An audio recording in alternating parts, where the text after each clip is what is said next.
Bonjour, bienvenue à cette conférence sur l'approche par compétences. Euh, il y a quelques années, quand j'avais rédigé un article sur l'approche par compétences, intitulé L'approche par compétences, une mystification pédagogique, je m'étais amusé à regarder dans un catalogue de documentation scientifique universitaire l'évolution de l'occurrence du mot compétence dans les titres d'articles consacrés à l'éducation, à l'enseignement ou à l'école. Et j'avais constaté que c'est à partir des années 80, fin des années 80, années 90, qu'on observe de plus en plus d'articles scientifiques qui parlent, ou dont le titre en tout cas parle de compétences ou d'approche par compétences.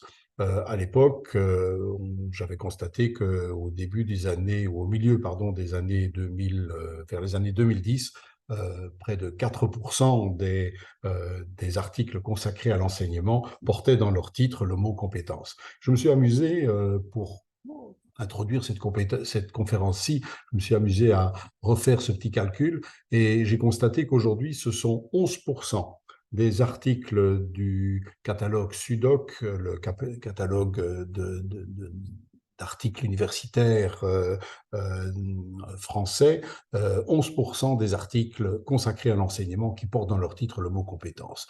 Je dis ça simplement pour bien mesurer l'importance qu'a acquis aujourd'hui cette doctrine d'approche par compétence.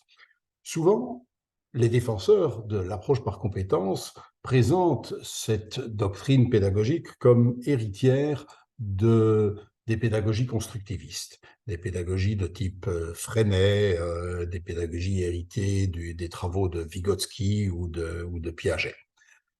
La conférence que vous allez écouter aujourd'hui se divise en deux parties. Dans la première partie, je voudrais précisément contester cette prétention de l'approche par compétence d'être héritière des pédagogies constructivistes. Je voudrais montrer que non seulement cette prétention est infondée, mais que fondamentalement l'approche par compétence tourne complètement le dos à ces pédagogies constructivistes, qu'elle est diamétralement opposée non pas tant dans ses méthodes, mais dans ses objectifs, dans sa vision du savoir et sa vision des missions de la pédagogie. Et dans la deuxième partie de cette conférence, j'essaierai d'analyser quels sont alors les véritables ressorts du succès de cette approche par compétence et je tenterai de montrer que, selon moi, ce succès doit être cherché non pas dans les travaux des pédagogues, mais beaucoup plus dans la base réelle, l'objectif matériel de notre société, à savoir les évolutions socio-économiques. Mais donc, commençons par la critique pédagogique et un petit peu épistémologique aussi de l'approche par compétences.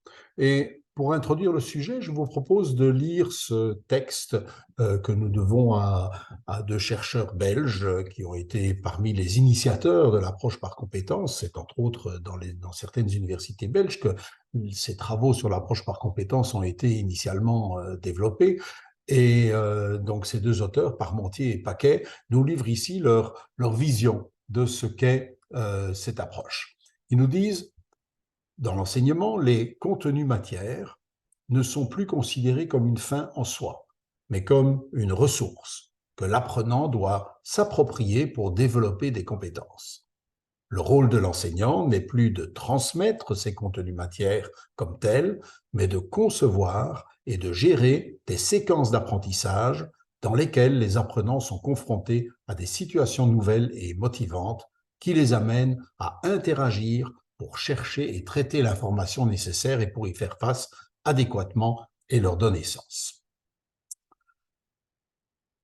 Relisons ceci plus attentivement. D'abord, on nous explique que dans l'approche par compétence, le savoir, la connaissance, n'est plus une fin en soi. C'est une ressource qu'il faut s'approprier pour faire face à des situations qu'il s'agit de résoudre. En d'autres mots, on réduit le savoir à sa fonction instrumentale, à sa fonction pratique. Le savoir ne vaut que, ou vaut essentiellement parce qu'il permet de résoudre des problèmes, parce qu'il permet d'être efficace dans l'action pratique. On va même plus loin dans la négation de la valeur intrinsèque du savoir, dans la négation de la valeur, de sa valeur conceptuelle, quand on dit que le savoir n'est finalement qu'une information nécessaire pour faire face à un problème, pour faire face à une difficulté. Le fait de réduire le savoir à une information, c'est-à-dire de ne considérer que la dimension ou le contenu purement empirique du savoir, nie complètement la dimension conceptuelle, la dimension d'abstraction, la dimension de théorisation de la connaissance. On nous dit aussi que ce savoir, c'est lorsqu'on est confronté à des situations nouvelles qu'on va le chercher et qu'on va le traiter. En d'autres mots, on insiste sur le caractère éphémère et le caractère immédiatement disponible de la connaissance. L'important n'est pas de maîtriser la connaissance, l'important est encore moins de posséder la connaissance, l'important dans l'approche par compétence est d'être capable, face à des situations nouvelles, quand on est confronté à des situations nouvelles, d'aller chercher et traiter l'information. On met donc l'accent sur le caractère, oui, éphémère de la connaissance. Ça se retrouve et ça se reflète dans le sens qu'a acquis aujourd'hui, dans l'approche par compétence, le mot compétence lui-même. Jadis, quand on parlait de compétences en éducation, par exemple dans les formations professionnelles, dans les années 80, 90, quand on parlait de compétences dans l'enseignement technique ou dans l'enseignement professionnel, le mot compétence désignait, c'est ce que je représente ici sur ce schéma, le mot compétence représentait un ensemble de connaissances, de savoir-faire, d'attitudes, de valeurs parfois aussi, et surtout d'expérience. Et cet ensemble de connaissances, de savoir-faire, d'expérience, était une compétence, témoignait d'une compétence si il permettait de mener à bien une tâche ou une catégorie de tâches données. Dans l'approche par compétence, le mot compétence a acquis une signification, une acception tout à fait nouvelle. Aujourd'hui, le mot compétence n'inclut plus de la connaissance, il est de l'ordre de la capacité de mobiliser des connaissances. En d'autres mots, les connaissances, les savoir-faire, les attitudes ne font pas partie de la compétence. Ce sont des ressources qu'on doit être capable de mobiliser pour mener à bien une tâche, et on ajoute aujourd'hui dans l'approche par compétence que cette tâche doit être complexe et surtout inédite, c'est-à-dire il faut faire face à des situations nouvelles, des situations que l'on n'a pas encore rencontrées ou pas rencontrées souvent dans sa vie. Mais il s'agit d'y faire face, non pas en utilisant des connaissances que l'on possède, il s'agit d'y faire face en allant chercher au moment où on en a besoin des connaissances nouvelles, des savoir-faire nouveaux que l'on exercera sur le tas au moment où la situation se présente. C'est ce que l'un des grands promoteurs de l'approche par compétence, Guy Le Boterf, résumait ainsi. Pour lui, la compétence, c'est un savoir agir, un savoir mobiliser, un savoir combiner, un savoir transposer un ensemble de ressources dans une situation complexe de la vie. En d'autres mots, il s'agit d'être capable de mobiliser des connaissances, mais pas de maîtriser ces connaissances elles-mêmes. Marcel Craé, qui en son temps avait été aussi un défenseur de l'approche par compétences, quelques années plus tard, vers le milieu des années 2000-2010, a complètement changé son point de vue et affirmé que pour lui, désormais, le concept de compétence était une espèce d'illusion simplificatrice, je cite là, qui n'est étayée par aucune théorie scientifiquement fondée. Elle fait figure de caverne d'Ali Baba conceptuelle dans laquelle il est possible de rencontrer, juxtaposer tous les courants théoriques de la psychologie, quand bien même ceux-ci sont en fait opposés. Nous irions même, je pense qu'on peut même aller un peu plus loin et dire que cette vision de la compétence détachée de la connaissance, détachée du savoir qu'il s'agit de mettre en œuvre, est une vision purement idéaliste, hein, qui ne repose sur aucune base objective. Cette vision du savoir, cette vision d'un savoir qui est éphémère, qui est euh, disponible au moment où on en a besoin, qui est vidé de sa consistance théorique et conceptuelle, cette vision du savoir implique évidemment que dans l'enseignement, il ne s'agit plus de transmettre des savoirs, il s'agit essentiellement d'exercer les élèves à utiliser et à mobiliser des savoirs nouveaux. Les contenus matières, disent Parmentier et Paquet, ne sont plus une fin en soi. Le rôle de l'enseignant n'est plus de transmettre ces contenus matières. Un dernier point ici. À la fin de cette citation, on a quelques éléments qui peuvent effectivement laisser penser que cette vision pédagogique serait héritière du constructivisme. On nous dit en effet que les apprenants sont, dans l'approche par compétences, confrontés à des situations nouvelles, motivantes, et qu'il s'agit d'aller chercher ce qu'on appelle ici de l'information, c'est-à-dire des connaissances, pour y faire face à ces situations nouvelles, faire face à ces situations nouvelles, y faire face adéquatement et pour leur donner sens. Donc cette idée de mettre les élèves au travail sur des situations, ce qu'on appelle des chantiers de problèmes, dans lesquels ils vont trouver du sens aux nouvelles connaissances, dans lesquels ils vont pouvoir construire ces nouvelles connaissances et les utiliser, est évidemment une idée que l'on retrouve dans les pédagogies constructivistes. Mais nous allons voir que dans le contexte où cette phrase se trouve ici, elle perd toute sa dimension justement de construction de savoir. Dans la pédagogie traditionnelle, et vous avez vu que je mets des guillemets autour de pédagogie traditionnelle, ce que je présente ici, ce n'est pas la pédagogie traditionnelle que moi j'ai connue, c'est plutôt la vision caricaturale de la pédagogie traditionnelle qui est véhiculée par les défenseurs de l'approche par compétences. Dans ce que eux considèrent comme étant une pédagogie traditionnelle, à l'école, l'enseignant va présenter une théorie. Et puis, il va dire aux élèves, voilà, il s'agit maintenant de vous exercer à utiliser cette théorie sur des problèmes pratiques. Par exemple, on énonce une théorie en mathématiques, on énonce une théorie en grammaire, on énonce une théorie en physique, et puis on va donner des exercices, des exemples sur lesquels les élèves pourront travailler, notamment dans leurs devoirs à domicile, hein, pour s'exercer à la pratique. Et donc, on a une théorie qui vient d'en haut, qui est énoncée par le maître, et puis l'élève doit se débrouiller pour s'exercer à la mettre en pratique. Ça, c'est la vision un peu caricaturale et même fortement caricaturale de la pédagogie traditionnelle. Dans l'approche par compétences, on dit, voilà, nous allons travailler autrement. Le professeur ne va plus énoncer la théorie, le professeur va poser un problème, mettre l'élève dans une situation qui va devoir l'amener à aller chercher des connaissances théoriques qui lui permettront de résoudre ce problème. Donc, le professeur pose un problème, et puis l'élève doit aller chercher sur Internet ou dans des livres, dans le cloud, il doit aller chercher des connaissances, des informations, hein, comme disaient Parmentier et Paquet, ces connaissances qui vont permettre de constituer un bagage théorique, et ce bagage théorique permettra alors de résoudre le problème pratique. Ça, c'est la vision de l'approche par compétence. Et on nous dit, voilà, avec cette vision-là, les savoirs, les connaissances prennent sens pour les élèves.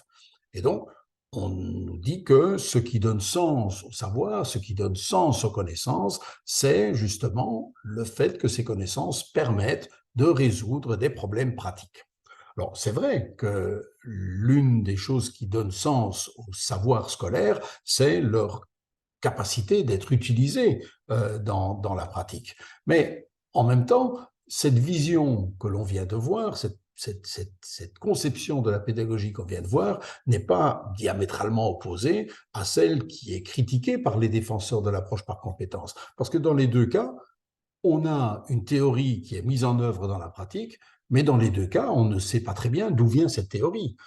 Il n'y a pas d'élément de construction de cette théorie, en tout cas dans la vision caricaturale de l'enseignement traditionnel qui est présenté ici.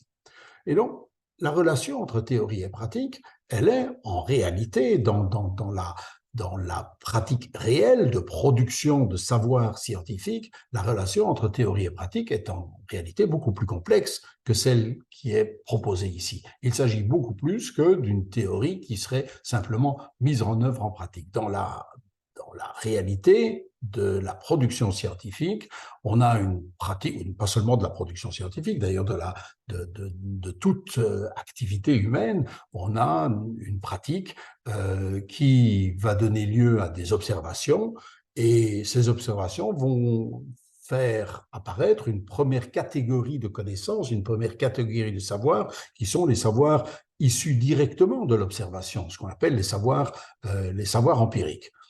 On va observer que les étoiles et le soleil se lèvent à l'est et se couchent à l'ouest. Pardon, on va observer qu'il y a parfois de bonnes et parfois de mauvaises récoltes. On va observer qu'il y a dans la société des riches et des pauvres. Ce sont des observations directes, des connaissances directes, directement issues de la pratique. Et puis, cette pratique va donner lieu, à force d'accumulation de connaissances empiriques, va donner lieu à des questionnements. Hein, on va, par exemple, se demander, mais est-ce qu'on pourrait prévoir les saisons, prévoir dans combien de jours, dans combien de mois on va retrouver la saison des pluies? Est-ce qu'on peut trouver des moyens pour améliorer durablement les récoltes? Est-ce qu'on peut trouver des réponses à la question pourquoi il y a des riches et des pauvres dans notre société? Et c'est évidemment de ces questionnements que vont naître des théories. À force d'accumuler des connaissances factuelles, des connaissances, oui, de pure information empirique, on va pouvoir, par un processus de conceptualisation, d'abstraction, d'induction, de généralisation, on va pouvoir constituer des structures théoriques qui tentent d'apporter des réponses aux questionnements issus de la pratique. Mais bien sûr, la théorie peut aussi se développer par elle-même. Les mathématiques ne font que ça, hein, à partir de constructions théoriques, construire de nouvelles théoriques. Et puis la théorie est confrontée à la pratique. Elle est mise en œuvre ou elle est expérimentalement confrontée à la pratique, et cette mise en œuvre peut parfois conduire à des contradictions. Ces contradictions obligent à remettre en cause nos modèles théoriques. Hein, on croyait que le Soleil tournait autour de la Terre et on croyait avoir expliqué ainsi le mouvement apparent du Soleil, et puis on se rend compte que ça n'explique pas tout et il faut d'autres modèles. On croyait qu'il y avait des riches et des pauvres simplement parce que certains étaient plus performants que d'autres, et on se rend compte que ça ne suffit pas pour expliquer la richesse et la pauvreté. Il faut mettre en œuvre des concepts nouveaux comme le concept d'exploitation, et ainsi de suite. On élabore des théories, on les confronte à la pratique, on trouve des contradictions, on retourne à la théorie, et ainsi de suite. Et puis, bien sûr, il y a cette dimension, ce lien théorie-pratique qui est valorisé dans l'approche par compétence, dans cette conception utilitariste de la connaissance qu'est l'approche par compétence. Il y a cette fameuse mise en œuvre de la théorie dans la pratique. C'est vrai que la théorie est utile parce qu'elle sert à résoudre des problèmes. Mais on le voit, le lien entre théorie et pratique est beaucoup plus complexe que simplement la théorie, elle sert à être efficace dans la pratique. Et la même chose, ceci c'est dans le processus de construction de la connaissance, mais la même chose est vraie en pédagogie. Dans une pédagogie réellement de construction du savoir, on va essayer de reproduire dans l'activité en classe, on va essayer de reproduire le processus réel de construction des théories scientifiques, de construction des connaissances. Et on va donc mettre les élèves au travail sur des chantiers de problèmes, des chantiers de problèmes pratiques, qui vont donner lieu à des observations, à des questionnements, à des contradictions.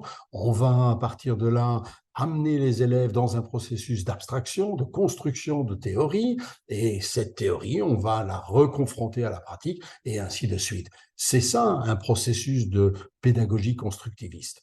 Et on est donc très très loin de cette vision simpliste de la relation théorie-pratique qu'on a dans l'approche par compétences, où la théorie est quelque chose qui est là, disponible, qu'on n'a qu'à aller chercher dans un livre, qu'on n'a qu'à aller chercher dans une bibliothèque, qu'on n'a qu'à aller chercher sur Wikipédia pour l'utiliser au moment où on en a besoin. Prenons un exemple concret. Voilà un exemple. Moi, personnellement, j'ai une formation de physicien, donc voilà une formule que vous connaissez peut-être, c'est la formule de la théorie de la gravitation universelle qui nous raconte que la force de gravitation entre deux corps, par exemple la Terre et le Soleil, hein, de masse M1 et M2, est proportionnelle au produit de ces masses divisé par le carré de la distance qui les sépare. Dans l'enseignement traditionnel, entre guillemets, c'est-à-dire la vision caricaturale de l'enseignement traditionnel que nous proposent les défenseurs de l'approche par compétences, dans cet enseignement traditionnel, on va commencer par énoncer la formule. On va donner la formule, on va dire aux élèves, voilà la réalité de la force qui lie deux corps par une force de gravitation. Et puis, on va demander aux élèves de résoudre à partir de cette formule des problèmes. On va leur dire, voilà, quel est le poids d'un astronaute sur la Lune, et l'élève devra utiliser la formule, et il devra trouver il donnera la masse et le rayon de la Lune, et puis il pourra faire son calcul et trouver ainsi que le poids d'un astronaute sur la Lune est 6 fois plus petit que sur la Terre. Bien. Dans l'approche par compétences, on va demander aux élèves quel est le poids d'un astronaute sur la Lune. Donc, on commence par poser le problème et l'élève va aller chercher sur Internet, par exemple, et il va trouver la fameuse formule. Et quand il aura trouvé la fameuse formule, il va trouver aussi sur Wikipédia la masse et le rayon de la Lune, et il va donc pouvoir le mettre en œuvre. Je ne sais pas si vous remarquez, mais la seule différence par rapport à la vision caricaturale de l'enseignement traditionnel, c'est que au lieu de donner d'abord la formule et puis de poser la question, on pose d'abord la question et puis l'élève va chercher lui-même la formule. Et on nous dit, voilà, c'est ça qui donne sens aux connaissances. Mais c'est extrêmement pauvre comme relation entre théorie et pratique. Dans une approche de construction de savoir, on va amener les élèves dans un processus qui va les conduire à traverser euh, toute la, toute la dynamique de reconstruction de la fameuse formule, de retrouver la fameuse formule. Alors, l'important n'est pas de savoir s'ils trouvent cette formule par eux-mêmes, ce qui est extrêmement difficile, ou s'ils vont la trouver en étant accompagnés sur ce chemin par l'enseignant. Mais ce qui est important, c'est qu'ils participent activement à ce processus de construction de la connaissance. On va par exemple partir de deux prérequis, je ne vais pas rentrer dans le détail ici, mais deux prérequis, par exemple la force centripète et la force de gravitation d'un corps à la surface de la Terre, et on va se demander, bah, tiens, la force qui fait tourner la Lune autour de la Terre, est-ce que ce serait cette fameuse force d'attraction? On va faire un calcul et on va se rendre compte que ça ne marche pas parce que la force de gravitation est 3600 fois, enfin celle qui est calculée à la surface de la Terre est 3600 fois trop grande pour faire tourner la Lune.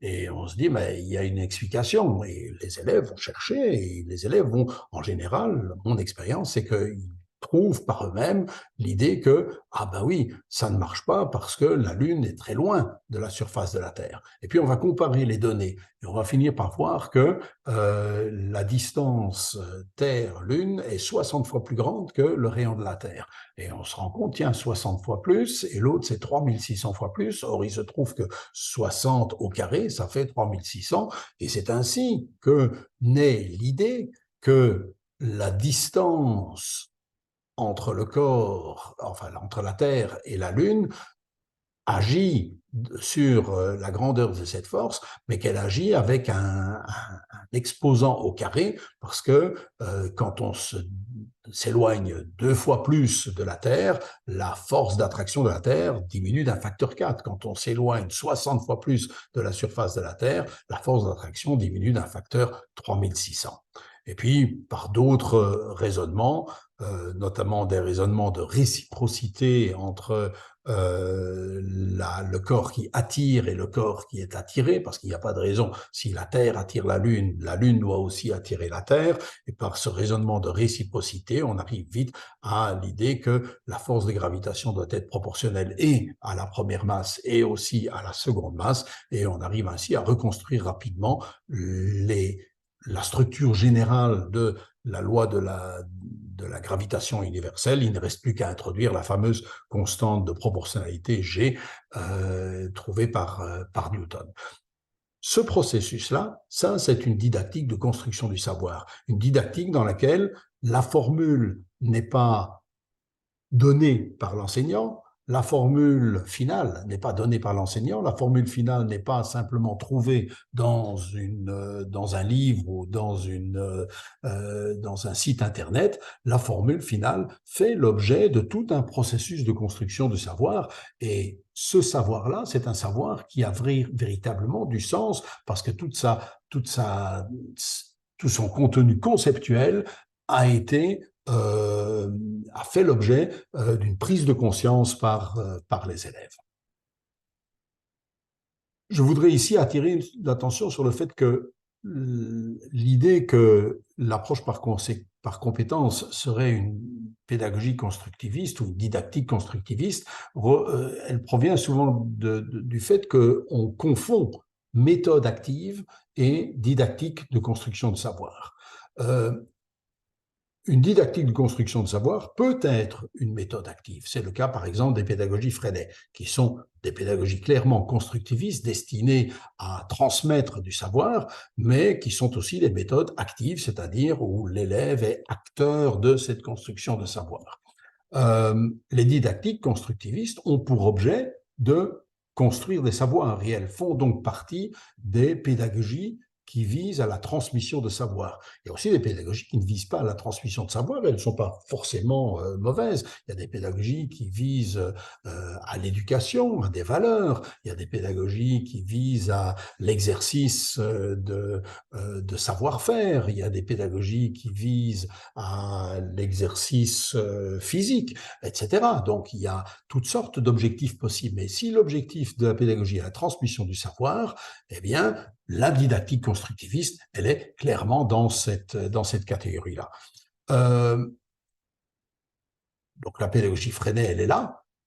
L'enseignement frontal traditionnel, qui n'est pas constructiviste, ben c'est une pédagogie de transmission de savoir aussi, hein, mais elle n'est pas constructiviste. Et puis, vous avez l'approche par compétence qui, très clairement, dit notre objectif n'est pas de transmettre des savoirs. Notre objectif est juste de produire des gens qui soient efficaces pour utiliser des connaissances qu'ils vont aller chercher au moment où ils en auront besoin, là où ils en auront besoin.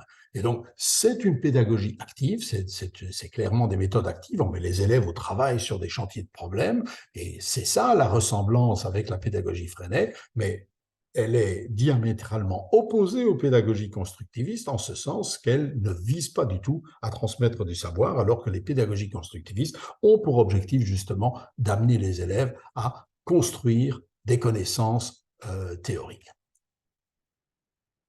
On retrouve ça dans des contenus de programmes, par exemple en Belgique, où dans le programme d'histoire, on peut lire, je cite, que la construction progressive par chaque élève d'un cadre de référence et d'une vision organisée de l'histoire de l'Occident ne constitue pas l'objet final de l'évaluation. Seule la maîtrise des 4 compétences énoncées ci-dessous sera prise en compte: sélectionner des renseignements utiles, analyser et critiquer un ensemble de sources, organiser une synthèse et concevoir, préparer, mener à bien une stratégie de communication. Remarquez que la connaissance de l'histoire, la compréhension même de l'histoire ne sont plus des objectifs de l'enseignement. Les objectifs de l'enseignement sont des objectifs généraux de compétences qu'on peut formuler dans n'importe quelle discipline, que ce soit l'histoire ou une autre. L'histoire n'est plus qu'une ressource, un moyen, un prétexte pour exercer de la compétence. Voici un exemple d'épreuve d'évaluation en Belgique en fin d'enseignement primaire, épreuve d'évaluation dite d'histoire, où on montre deux photos qui ont été prises à la fin de la Deuxième Guerre mondiale en 1945, donc au moment où en Belgique on annonce la fin de la Deuxième Guerre mondiale. On voit une photo avec, pardon, excusez-moi, avec deux tramways et une foule qui se presse, et puis en bas on voit une photo avec une dame qui lit un journal, un monsieur qui tient un vélo. Et voici les questions. Il y a 5 affirmations là-bas et on demande aux élèves de répondre si cette affirmation est vraie ou non, plutôt si la photo permet de répondre que c'est vrai ou non, ou si la photo ne permet pas de répondre. Première affirmation, la dame avec le journal est heureuse à l'annonce de la capitulation de l'Allemagne. Alors, l'élève qui répond oui, il a mal répondu parce qu'on ne voit pas le visage de la dame et on ne voit pas si elle est heureuse.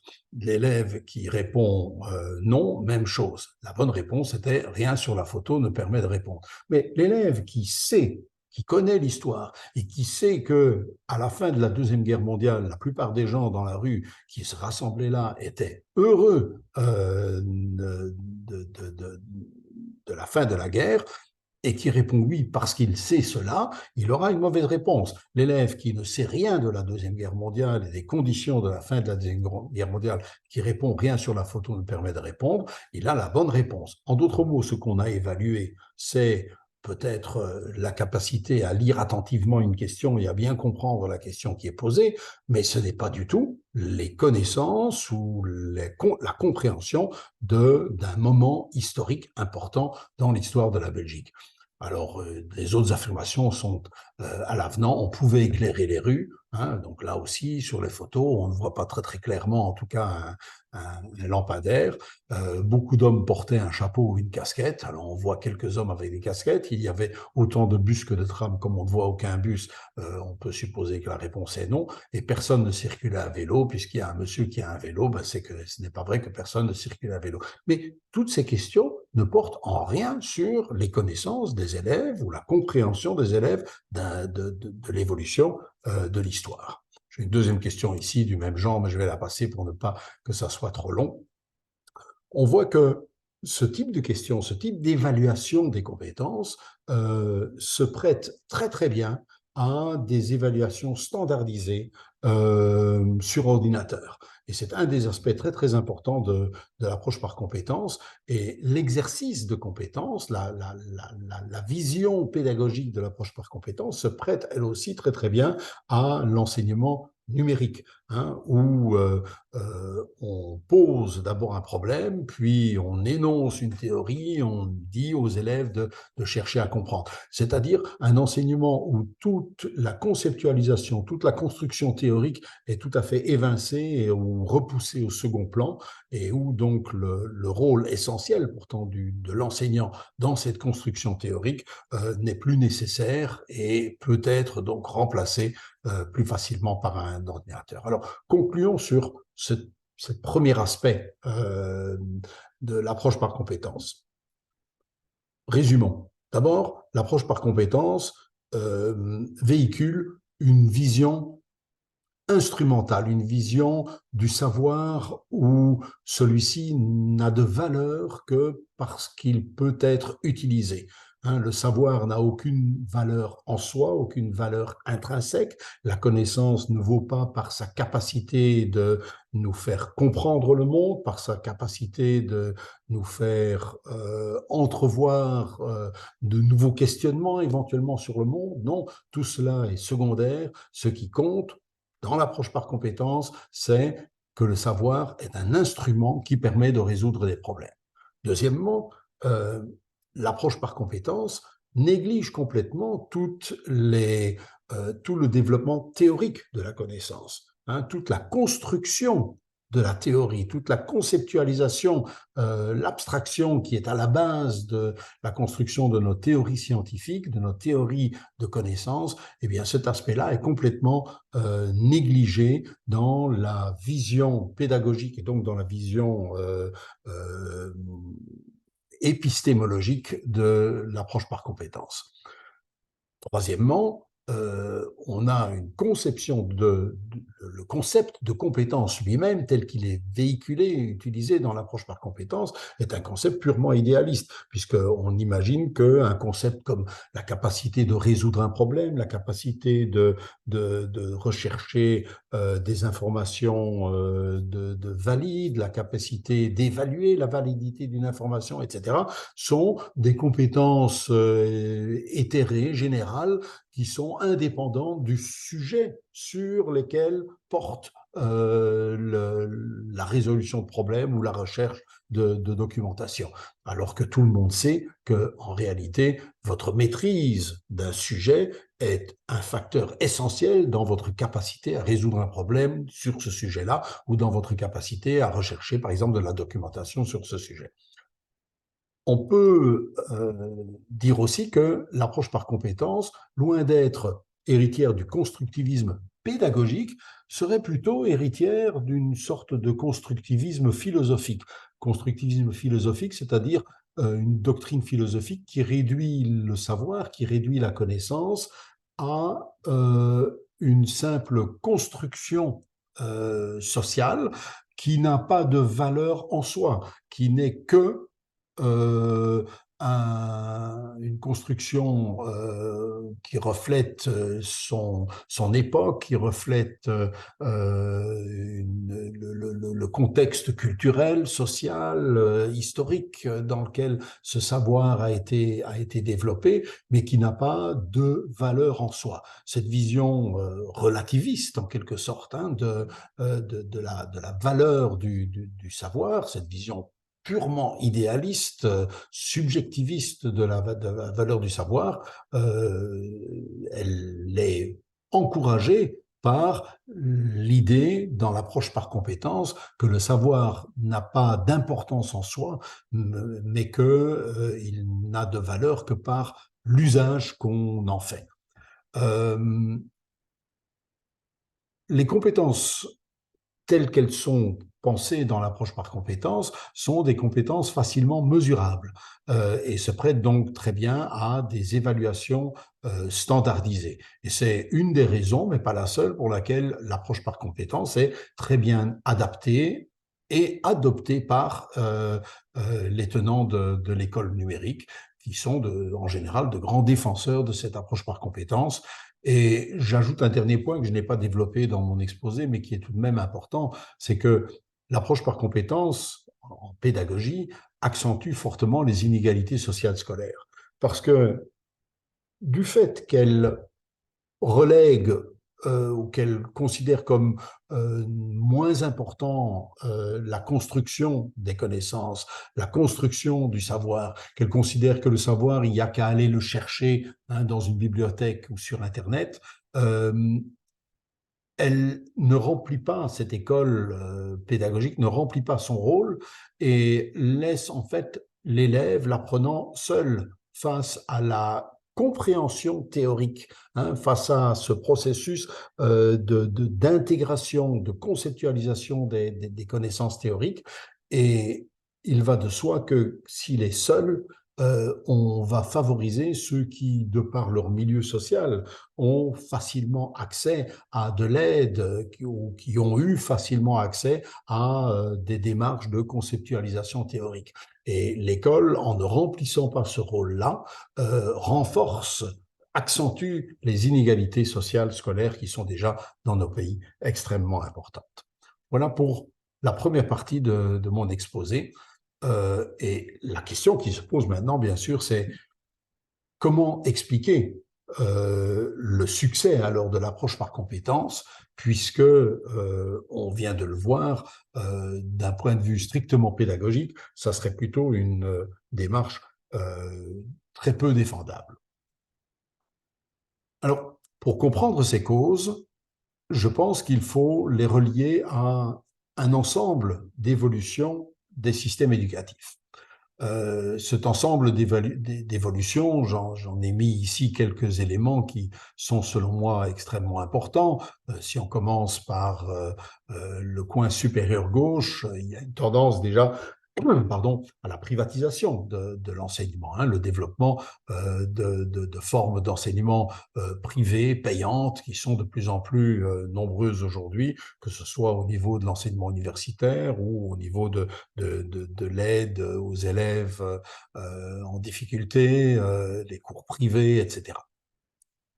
On a le recentrage, deuxième caractéristique, deuxième évolution forte des systèmes éducatifs, c'est le recentrage sur les compétences de base, surtout au niveau des premières années d'enseignement jusqu'à l'âge de 14-15 ans. On insiste très fort aujourd'hui sur la nécessité de se concentrer sur l'apprentissage de la lecture, l'apprentissage de base, d'utilisation des outils mathématiques, se recentrer sur ces fameuses compétences de base dans lesquelles il y a aussi l'utilisation d'un ordinateur, l'utilisation du numérique, quelques compétences sociales, quelques compétences de communication, relationnelles, etc., euh, au détriment, bien sûr, des savoirs, des connaissances porteuses de compréhension du monde, l'histoire, la géographie, les sciences, les technologies, etc., sont un petit peu dans la formation commune jusqu'à l'âge de 14-15 ans, sont un peu relégués au second plan au profit de ces dites compétences de base qui sont aussi celles mesurées dans des grandes enquêtes internationales comme les tests PISA ou autres. On a une omniprésence de l'évaluation. Je viens de parler de PISA, qui est une évaluation des systèmes éducatifs, mais on a aussi une omniprésence de l'évaluation au niveau des établissements scolaires, et évaluation et mise en compétition des établissements scolaires, évaluation, mise en compétition des enseignants dans les écoles. On a bien sûr le développement de l'école numérique, on a une forme d'individualisation du rapport à la formation où l'élève ou le travailleur se trouve seul dans la mise à jour des compétences nécessaires sur le marché du travail, et donc seul aussi dans la négociation des conditions qu'il peut obtenir sur ce marché du travail. On a une croissance des inégalités sociales à l'école, c'est une des leçons les plus intéressantes des fameuses enquêtes PISA. On a bien sûr le glissement des savoirs vers les compétences dont nous avons déjà pas mal parlé. Il y a la mise en compétition, en concurrence des écoles, qui est liée à la privatisation, déjà évoquée, mais qui est aussi un développement de la compétition à l'intérieur même du système public d'enseignement sous la forme de ce qu'on appelle les quasi-marchés scolaires. Et enfin, il y a une profonde dérégulation des systèmes éducatifs où, au lieu d'avoir un système d'enseignement qui est dirigé centralement par l'État, on a de plus en plus des petites entités éducatives autonomes qui sont, on l'a dit, en forte compétition mutuelle, mais qui ont aussi une grande marge de manœuvre en termes de savoir, de connaissances, et ce qui, bien sûr, va de nouveau augmenter les inégalités entre établissements scolaires, les inégalités donc sociales dans l'accès au savoir. C'est cet ensemble d'évolutions que j'appelle la marchandisation de l'école, un processus qui est en cours, grosso modo, depuis, on va dire, la fin des années 80, et qui, selon moi, trouve son origine non pas dans l'école elle-même, non pas dans les pédagogies qui sont mises en œuvre à l'école, mais ces évolutions dans le champ scolaire doivent trouver leur évolution dans des évolutions technologiques, des évolutions économiques au niveau du capital, des évolutions au niveau des appareils d'État et des évolutions en bas à gauche dans le champ du travail. Alors, si on prend d'abord le niveau économique, la caractéristique majeure depuis une trentaine d'années maintenant, c'est que le capitalisme mondial est en situation de très grande instabilité, certains disent de crise. Si on dit crise, alors il faut bien préciser de quel genre de crise il s'agit, et je pense, moi, qu'il s'agit d'une crise de surcapacité de production, euh, que l'on peut voir dans des graphiques comme celui-ci.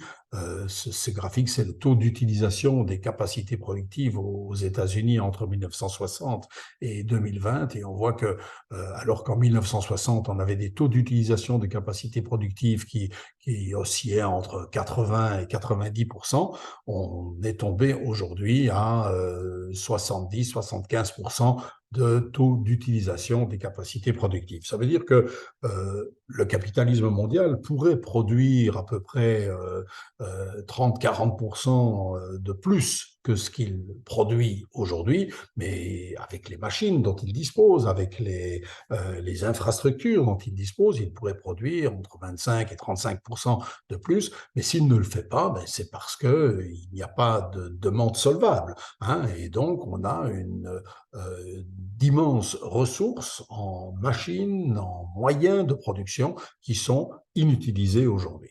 Et cela a évidemment des conséquences, a deux conséquences majeures. D'abord, un excédent de capitaux, parce que s'il y a déjà un taux de sous-utilisation important des équipements existants, eh bien, les détenteurs de capitaux ont du mal à trouver des secteurs où investir encore plus de capitaux, parce qu'investir des capitaux, c'est encore avoir plus de machines, plus d'usines, plus d'entreprises, plus de bureaux. Hein, ben, il faut alors lutter, je veux dire, ça entre en contradiction avec cette surcapacité de production. Et d'autre part, ça entraîne aussi une exacerbation de la compétition économique, exacerbation parce que si les entreprises n'arrivent pas à utiliser l'entièreté de leur capacité de production, eh bien, elles ont un rendement qui est mis en danger, et donc la compétition pour accéder au marché devient d'autant plus acerbe, plus dure. Hein. Ces évolutions dans le champ du capital, pour essayer d'en sortir de cette surcapacité de production, que font les entreprises? Ben, elles investissent dans des technologies qui leur permettent soit de produire des biens ou des services nouveaux, ou qui leur permettent de produire avec une compétitivité, une productivité plus grande. Mais évidemment, comme tout le monde investit dans des technologies pour augmenter sa productivité, ça ne fait en retour que augmenter encore la surcapacité de production. Et au niveau de l'État, l'environnement de surcapacité de production et surtout l'exacerbation de la compétition pousse les responsables des gouvernements à tenter de réduire la pression fiscale, surtout sur le capital. Réduire la pression fiscale sur le capital, mais ça veut dire diminuer les dépenses de l'État. Et diminuer les dépenses de l'État, ça veut dire diminuer les dépenses dans les services publics, diminuer les dépenses dans la sécurité sociale, ce qui diminue évidemment le pouvoir d'achat de la population, et en diminuant le pouvoir d'achat de la population, on ne fait de rechef en retour que augmenter de nouveau la surcapacité de production. Donc on a une espèce de double cercle vicieux qui sont à l'œuvre là-bas. Alors rassurez-vous, je vais bientôt en arriver à l'enseignement. Première conséquence, quand on parle d'enseignement, l'austérité budgétaire, elle va évidemment toucher aussi l'école. Hein, l'un des principaux secteurs aujourd'hui de dépenses publiques de nos États modernes, c'est l'enseignement. Et on peut constater ici l'évolution des dépenses publiques d'enseignement entre 1937 et 1993 pour un certain nombre de pays. Et on constate d'abord qu'entre 1937 et 1980, on a une très forte augmentation des dépenses publiques d'éducation en pourcentage du produit intérieur brut, mais on constate aussi que depuis 1980 jusqu'en 93, on a une stagnation. Alors, on va voir en détail, après 93, voici par exemple l'évolution entre 2009 et 2018 pour l'Union européenne, mais je pense que l'évolution est à peu près la même pour la majorité des pays industrialisés. On a certes la ligne supérieure, une augmentation en euros hein, des dépenses publiques d'éducation, mais quand on rapporte cette augmentation au produit intérieur brut, on voit, c'est la ligne bleue inférieure, on voit qu'il y a une diminution régulière de la part du produit intérieur brut consacré à l'éducation. Donc on est très clairement dans une période d'austérité budgétaire, de définancement de l'école. Voilà, c'est la première conséquence. Deuxième conséquence de cet environnement socio-économique, c'est que l'excédent de capitaux va conduire les investisseurs à essayer de conquérir de nouveaux secteurs d'activité. Et parmi ces nouveaux secteurs d'activité, bien sûr, les quelques 2000 milliards de dépenses publiques pour l'enseignement vont apparaître comme un Eldorado, comme un nouveau secteur dans lequel peut-être tout ne pourra pas être privatisé, mais dans lequel une partie au moins de cette manne gigantesque pourrait revenir dans l'escarcelle du secteur privé, donc des investisseurs privés. Et ça va donc encourager le développement d'une éducation comme marché, du education market, c'est-à-dire de la privatisation de l'enseignement. Privatisation qui est également encouragée par le définancement de l'école, parce que si l'école publique reçoit moins de moyens, ça rend d'autant plus attractive l'école privée. Si les parents où les étudiants constatent que les moyens financiers dont dispose l'enseignement public sont moins grands et que donc la qualité de cet enseignement public s'en ressent, ils vont avoir davantage tendance à se tourner vers des offreurs d'éducation privée qui leur permettront peut-être d'avoir une éducation de meilleure qualité ou qu'ils espèrent être de meilleure qualité. Et c'est ainsi qu'on voit une grande concurrence entre les universités qui se développent à l'échelle mondiale, surtout en Europe d'ailleurs, avec le fameux processus de Bologne. Euh, un secteur très, très, très convoité par les investisseurs privés dans l'éducation, et c'est normal parce que c'est un secteur nouveau qui commence à se développer, enfin qui commence à se développer depuis une vingtaine d'années maintenant, c'est le secteur de l'enseignement en ligne.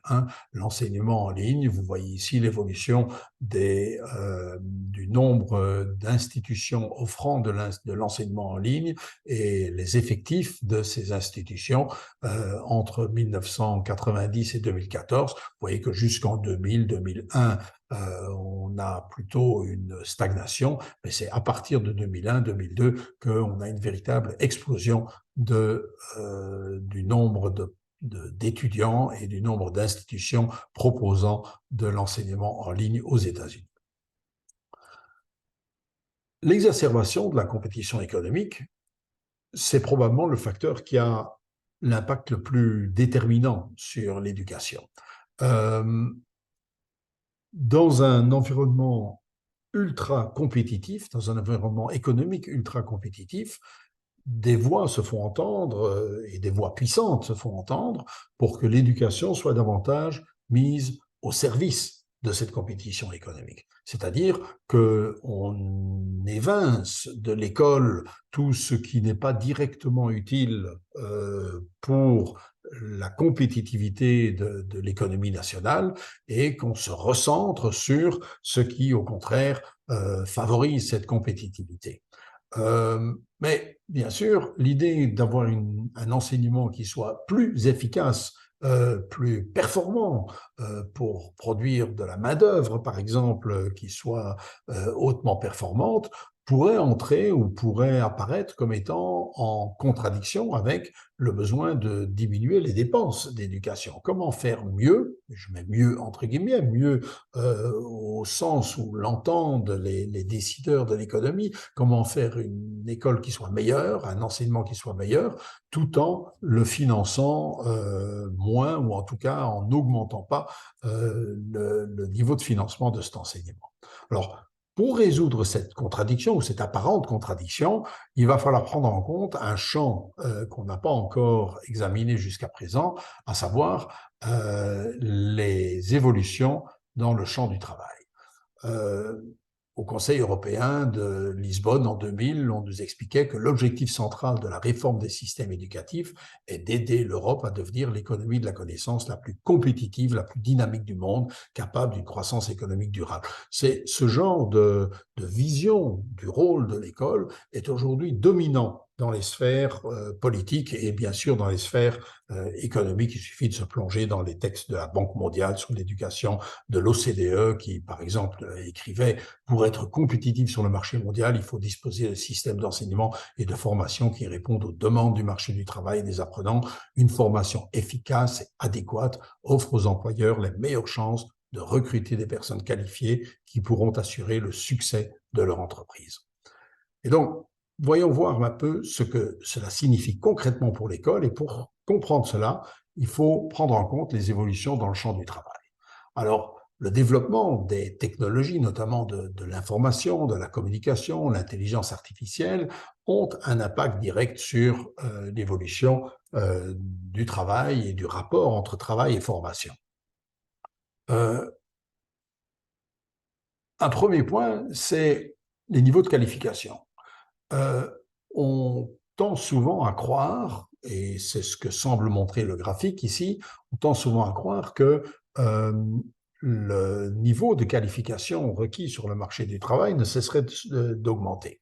On a ici un graphique qui concerne l'Europe, où on voit la part des travailleurs hautement qualifiés, la part des travailleurs faiblement qualifiés, la part des travailleurs moyennement qualifiés sur le marché du travail européen. Et on voit que la part des travailleurs hautement qualifiés passe de 22% à 37% entre 2000 et 2020, et que la part des travailleurs faiblement qualifiés passe de 30% à 16% entre 2000 et 2020. Et donc, on pourrait se dire, bah oui, on a besoin de plus en plus de travailleurs hautement qualifiés et de moins en moins de travailleurs faiblement qualifiés. Mais le problème, c'est que c'est pas si simple. Si on regarde l'évolution prévue de l'emploi en Europe, on voit qu'on a une très forte demande, effectivement, de cadres supérieurs, d'ingénieurs, de techniciens. Le graphique représente la variation, l'évolution de la demande. Donc, on a une augmentation de la demande dans les emplois très, très hautement qualifiés. Mais on a aussi une augmentation de la demande dans les emplois très, très faiblement qualifiés, les vendeurs et services et les tâches élémentaires. Et au contraire, on a un recul dans les emplois intermédiaires, les emplois d'employés qualifiés, d'agriculteurs qualifiés, d'ouvriers qualifiés.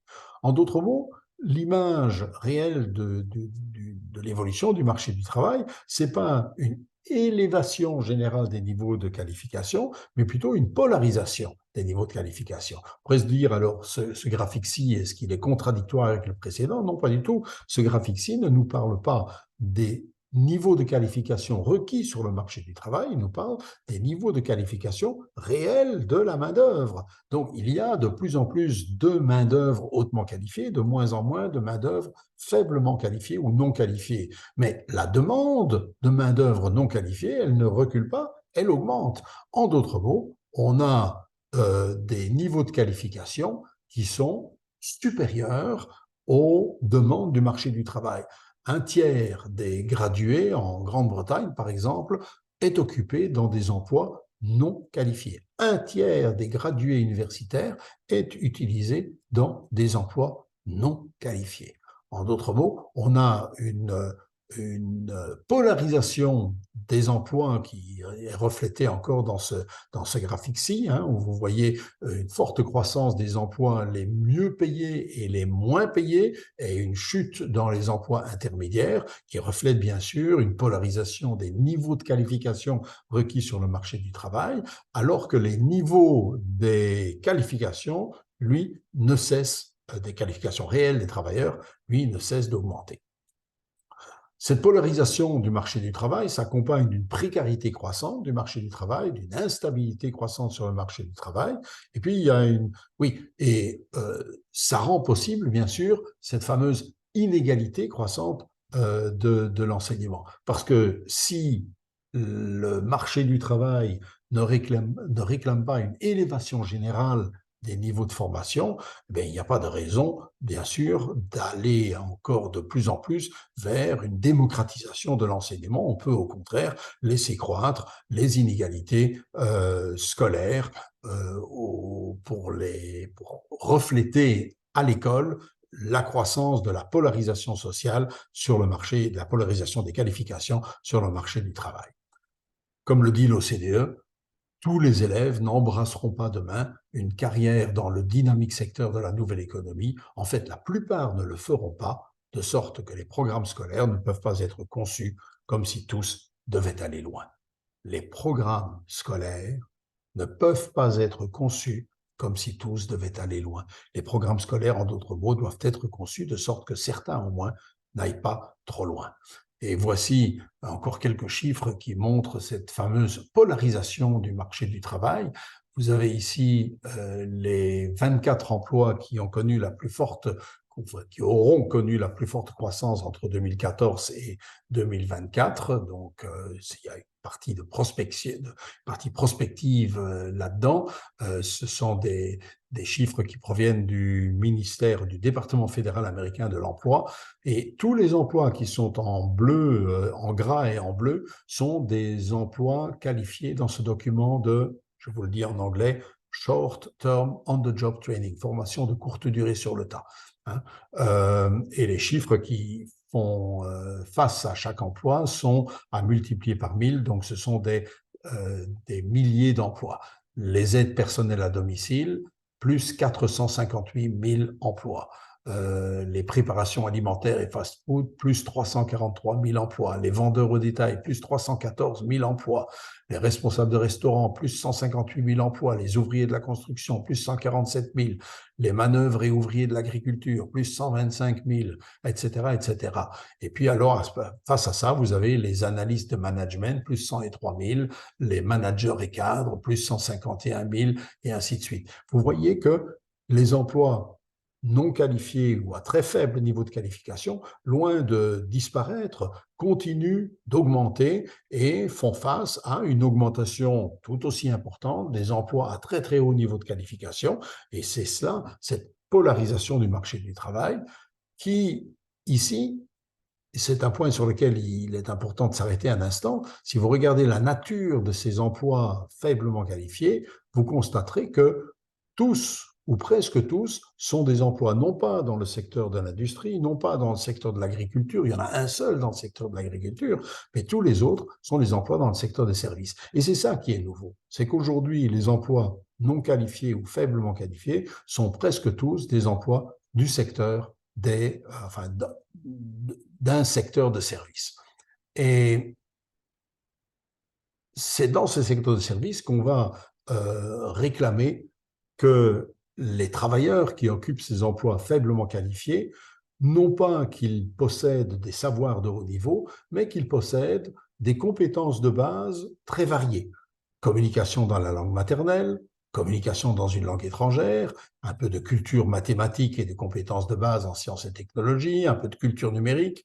Il faut être capable d'apprendre à apprendre, il faut avoir des compétences interpersonnelles, interculturelles, un peu d'esprit d'entreprise, un peu de sensibilité culturelle.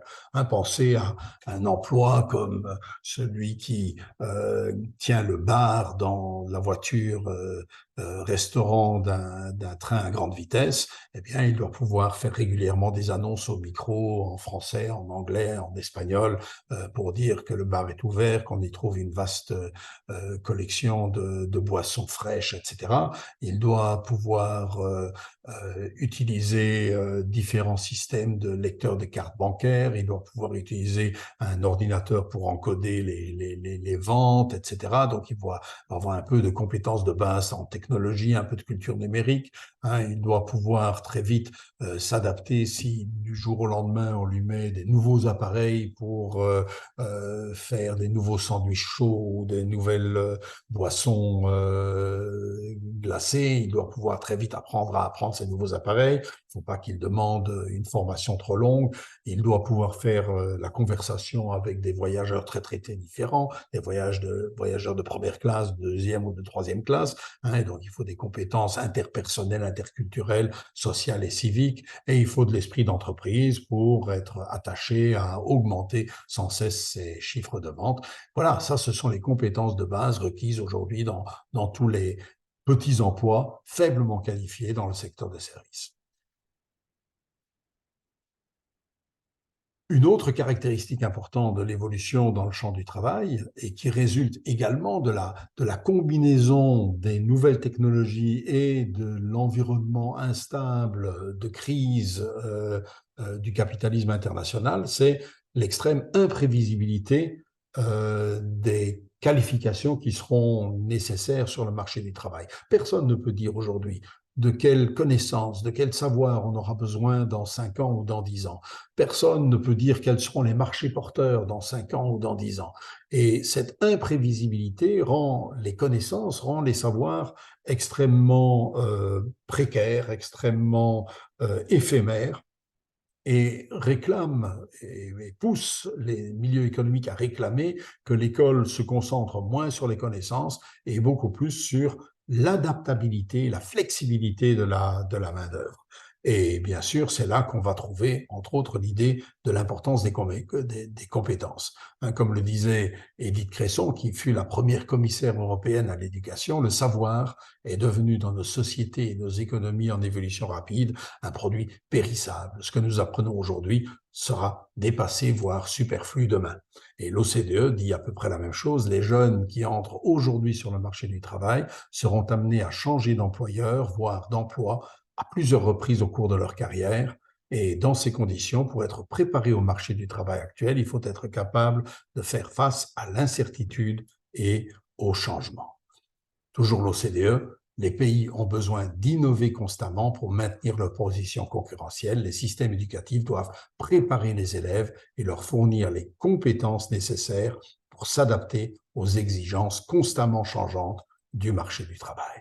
Donc, c'est ce souci de flexibilité pour faire face à l'imprévisibilité du marché du travail, qui est probablement la raison majeure, l'explication majeure du succès des compétences aujourd'hui dans l'éducation. Parce que les compétences, en se concentrant beaucoup moins sur des savoirs qui sont trop vite dépassés, trop vite obsolètes, mais en se concentrant beaucoup plus sur la capacité des travailleurs et aussi des consommateurs de mobiliser rapidement des connaissances nouvelles, des savoirs nouveaux, hein, répond beaucoup mieux aux besoins, aux attentes d'adaptabilité, de flexibilité du marché du travail dans le capitalisme actuel. Comment s'adapter au changement, demande Andreas Schleicher, directeur des tests PISA à l'OCDE. Les systèmes scolaires restent le produit de l'ère industrielle centré sur la standardisation et la conformité. Cependant, le rythme du changement dans la société moderne réclame moins de faits et plus de compétences. Pour appliquer les connaissances dans des situations inédites, on passe de la mémorisation à l'élaboration. On doit apprendre moins de connaissances, moins de savoir, mais s'attacher davantage à la capacité de mettre en œuvre ces connaissances. Et au passage, on en profite pour minimiser un petit peu la connaissance théorique en la rabaissant au rang d'une vulgaire mémorisation. C'est un petit peu comme le mot information qu'on avait tout à l'heure dans la première partie. Pourquoi les compétences? Pour quelles raisons ces compétences se retrouvent-elles maintenant sur le devant de la scène? Demande l'OCDE, le think tank du capitalisme mondial. Réponse, c'est parce que les employeurs ont reconnu en elles des facteurs clés de dynamisme et de flexibilité. Une force de travail dotée de ces compétences sera à même de s'adapter continuellement à la demande et à des moyens de production en constante évolution. Et c'est cet ensemble de compétences et de capacités qui doit devenir le noyau, le cœur de ce dont doivent s'occuper les enseignants et l'école. C'est toujours l'OCDE qui parlait là-bas. Voilà. Il faut, dit encore le Conseil européen en 2012, il faut préparer les citoyens à être des apprenants motivés et autonomes, à même d'interpréter les exigences d'un marché du travail précaire dans lequel les emplois ne durent plus toute une vie. Ils doivent prendre en main leur formation afin de maintenir leurs compétences à jour et de préserver leurs valeurs sur le marché du travail. Donc de nouveau, cette insistance sur la capacité de mettre à jour ses compétences et ses connaissances, à s'adapter aux changements plus que sur la nécessité de maîtriser des connaissances, des savoirs. Donc, on voit la mise en compétition des écoles, l'évaluation, qui joue également un rôle important parce que c'est pas seulement le travailleur qui doit être flexible et adaptable, il faut aussi que le système éducatif lui-même soit flexible et adaptable. Et pour cela, nous disent les économistes qui ont l'oreille de l'OCDE ou de la Banque mondiale, Wessmann Schutz, par exemple, pour assurer cette flexibilité du système éducatif lui-même, il faut, disent-ils, des politiques qui introduisent la compétition, le libre choix et les forces du marché dans le système scolaire. Et donc, on en arrive ainsi à un dernier élément, c'est le développement de l'école numérique qui, d'une part, s'intègre dans toute cette évolution, dans le besoin d'évaluation, le besoin de compétition, le besoin de privatisation, tout ça, l'école numérique y répond, mais elle répond aussi à cette surcapacité de production qui incite les décideurs économiques et donc les décideurs politiques à essayer d'encourager le développement des marchés les plus porteurs, d'encourager le développement des marchés émergents pour lutter contre la surcapacité de production. Et l'un des marchés émergents les plus importants, c'est évidemment le numérique. Et ça fait 20 ans maintenant qu'on essaye d'utiliser l'enseignement, d'utiliser l'école primaire, secondaire, universitaire comme vecteur pour encourager l'usage des ordinateurs, l'usage des tablettes, l'usage de l'Internet. La Commission européenne, par exemple, a très explicitement dit au sommet européen de Lisbonne, il y a une vingtaine d'années maintenant, a très explicitement dit que l'un des motifs pour lesquels il faut absolument investir dans le numérique scolaire, c'est pour encourager et développer le marché du numérique chez les particuliers. Les technologies numériques ont un impact important sur l'éducation, a dit le Conseil européen, et la formation en permettant des environnements d'apprentissage plus flexibles, adaptés aux besoins d'une société très mobile. Donc ça, c'est l'autre versant de l'école numérique, cette demande de flexibilité, d'adaptabilité de l'enseignement. Donc, on peut dire en résumé, en conclusion, que si on part de la gauche vers la droite sur ce schéma, on a d'une part une demande que l'école s'adapte mieux à l'économie, qu'elle soit davantage au service de l'économie, qu'elle se concentre davantage sur les compétences de base, qu'elle assure la flexibilité contre l'obsolescence des connaissances. Et tout ça signifie que le savoir scolaire doit être davantage conçu comme un instrument au service de la pratique et moins comme une construction théorique, que la capacité d'usage du savoir doit être plus importante que la maîtrise théorique ou conceptuelle du savoir, en tout cas que l'énergie éducative consacrée à la capacité d'utiliser des savoirs nouveaux est plus importante que l'énergie utilisée à construire des théories qui de toute façon risquent d'être rapidement dépassées. Et tout ça encourage évidemment aussi et répond et aussi au relativisme, c'est-à-dire à l'idée que finalement les savoirs ils changent très très vite et il ne faut pas leur attacher trop de valeur, trop d'importance intrinsèque. Et tout ça répond évidemment enfin correspond très bien à la vision de la pédagogie, mais aussi à la vision du monde véhiculée par l'approche par compétences.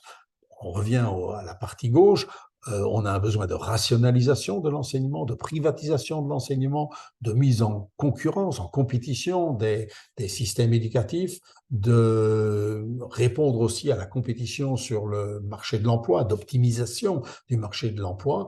Et tout ça signifie qu'on a besoin de compétences évaluables, mesurables, numérisables, hein, pour rationaliser en transformant l'école en école numérique, évaluables en mettant ainsi davantage en compétition les systèmes éducatifs, les écoles et les porteurs de compétences. Et donc là encore, ces quatre caractéristiques de la demande économique adressée à l'école répondent très bien et sont en phase avec les caractéristiques de l'approche par compétences telles qu'on les a vues au début de l'exposé. Et enfin, il y a la dualisation du travail qui permet une inégalité croissante dans l'enseignement et de fait, l'approche par compétences est un des vecteurs qui accroît, en tout cas qui permet le développement des inégalités de niveau entre écoles, des inégalités donc aussi d'accès au savoir entre enfants d'origine sociale différente. Et donc, voilà, c'est pour cela que je pense que le succès de l'approche par compétences, il doit relativement peu à la pédagogie et il doit tout, selon moi, ou presque tout, à l'environnement économique, social dans lequel baigne l'école aujourd'hui. Et donc, cette vision du succès de l'approche par compétences, eh bien, je ne le cache pas, c'est une vision marxiste, matérialiste, historique, qui va chercher l'origine du développement des caractéristiques dans la superstructure, dans la pensée pédagogique ici, qui va en chercher l'origine dans l'infrastructure, c'est-à-dire dans le développement des moyens de production et des rapports sociaux et techniques de production. Voilà, je vous remercie pour votre attention et je vous invite, si cela vous intéresse, à essayer de trouver davantage d'explications ici sur le site Internet de l'Appel pour une école démocratique.